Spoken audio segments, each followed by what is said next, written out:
Hi friends, कसे आहात सगळे? मस्त ना? श्री स्वामी समर्थ. ओम साईराम. गुढीपाडव्याच्या आणि नवीन वर्षाच्या तुम्हाला खूप खूप खूप शुभेच्छा आणि स्वामींच्या प्रकट दिनांच्याही तुम्हाला खूप खूप शुभेच्छा. श्री स्वामी समर्थ. हे मी बासुंदी पुरी केली होती, तर या जेवायला सगळे. बासुंदीमध्ये एक ट्रिक आहे, तुम्हाला सांगते. त्याने बासुंदी लवकर घट्ट होते आणि आपला गॅस पण जळणार नाही आणि छान बनते. हे मी 2 लिटर दूध घेतलेलं होतं. त्याच्यामध्ये काजू आणि बदामचे काप टाकलेले होते. हे मी कॉर्नफ्लोअर पावडर टाकली आहे. थोडंसं एक अर्धा चमचा घेऊन त्याच्यात दूध मिक्स करून ह्याच्यामध्ये मी हे मिक्स केलं होतं. हे मी बदाम टाकलेत आणि काजू टाकले होते.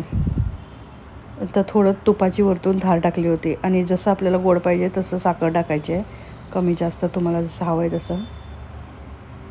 नंतर आपल्या इथे आता हुमरा पिवळा खूपच करायचं हे चाललेलं आहे. कोण हळदी लावतं लेपन, आता मी म्हटलं डायरेक्ट हे कलरच येलो कलरचा लावायचा, नंतर हळदीचं लेपन वगैरे त्याच्यावरती करायचा. ती माझी मुलगी हळदीचं लेपन करते. बटाटे शिजून झाले होते, ते चिरून ठेवले होते.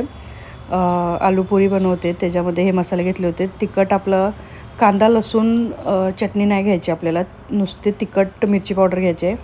लाल तिखट काश्मीर रेड चिली पावडर ते घ्यायचं आहे, लाल तिखट असं दिसण्यासारखं. हे मी तेल घेतलं होतं, ज्यात टॅमॅटोची प्युरी टाकली, कढीपत्ता, जिरा आणि मोहरी, कस्तुरी मेथी, जिरा आणि धना जिरा पावडर हे टाकलेलं होतं. मीठ टाकलं आहे. ह्याच्यामध्ये दुसरं काहीसुद्धा नाही करायचं. गुजराती बटाट्याची भाजी आहे ही. गुजरातीमध्ये पुरीबरोबर ही छान लागते, बनवतात. हे तूप टाकलं होतं थोडं. ह्याच्यामध्ये गरम पाणी ॲड केलं आहे. आता हे बरोबर ठीक होईपर्यंत आपल्याला हे करून घ्यायचं, उकळून घ्यायचं. इथे गुढीपाडव्याची रांगोळी काढलेली होती. हे पट्टा तिने केलेला छान, पण परत ह्याच्यावरती रांगोळी आणि हे झालं होतं. हे बाहेर एंट्रन्समध्ये असं केलं आहे. का तर त्या दिवशी गुढीपाडव्या दिवशी खूपच हे झालेलं होतं, हवा वगैरे सुटलेली, पाऊस येत होता, तर थोडं रांगोळी झाले. त्याला परत आता काची पेपरने करून परत एक हात मारायचं आहे. हे झालं आपलं ताट.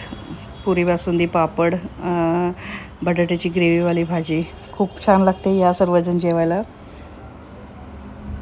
ते गहूची पोती होती, गहू घेतलं आहे आता, वर्षभराचं भरून ठेवायचे होते. नंतर दुसऱ्या दिवशी आम्ही स्वामींच्या मठात गेलेलो होतो.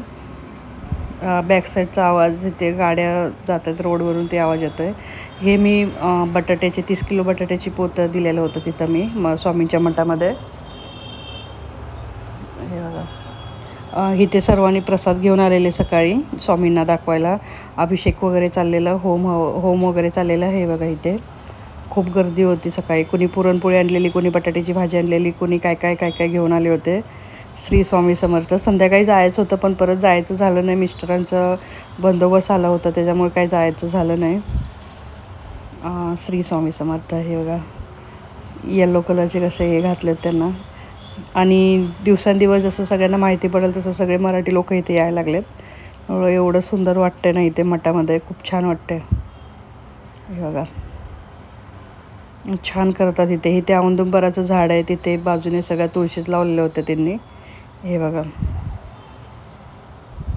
होम वगैरे चालू होतं इथे.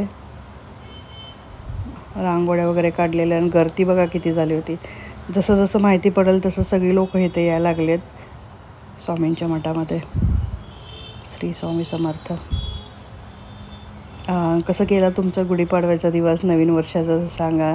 आणि स्वामी, माझा भाऊ अक्कलकोटला गेलेला गुरुवारी नवीन वर्ष, तर एवढी गर्दी होती ना तिथे अक्कलकोटला, तर जबरदस्त गर्दी होती. दोन्ही सण असे बरोबर आले होते. मी इथे स्वामींचे वस्त्र घेतलेले होते. नंतर घरामध्ये छोटंसंच आपलं स्वामींचं हे केलं. संध्याकाळी आम्हाला जायचं होतं, पण नाही जाणं झालं नाही, म्हणून इथे छोटेसे अक्कलकोटवरून मी मूर्ती आणलेली वडाची स्वामींची, ते केले आणि हे केलं होतं. बघा, हे पेढे वगैरे.